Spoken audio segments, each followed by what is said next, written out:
Saksakallan gunarnavasya Vande Guru Sri Charanaravindan.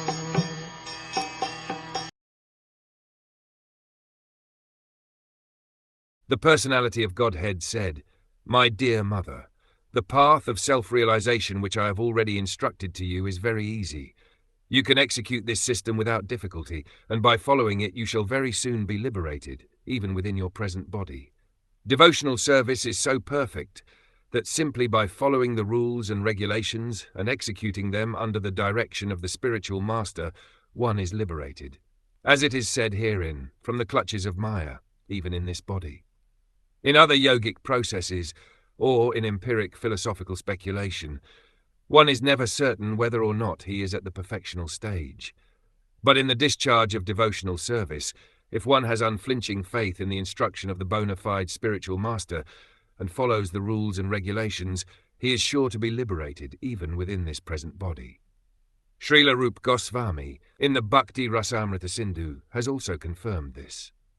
Iha yasya hare dasye. Regardless of where he is situated, anyone whose only aim is to serve the Supreme Lord under the direction of the spiritual master is called Jivan Mukta, or one who is liberated even with his material body. Sometimes doubts arise in the minds of neophytes about whether or not the spiritual master is liberated, and sometimes neophytes are doubtful about the bodily affairs of the spiritual master. The point of liberation, however, is not to see the bodily symptoms of the spiritual master. One has to see the spiritual symptoms of the spiritual master. Jivan Mukta means that even though one is in the material body, there are still some material necessities, since the body is material.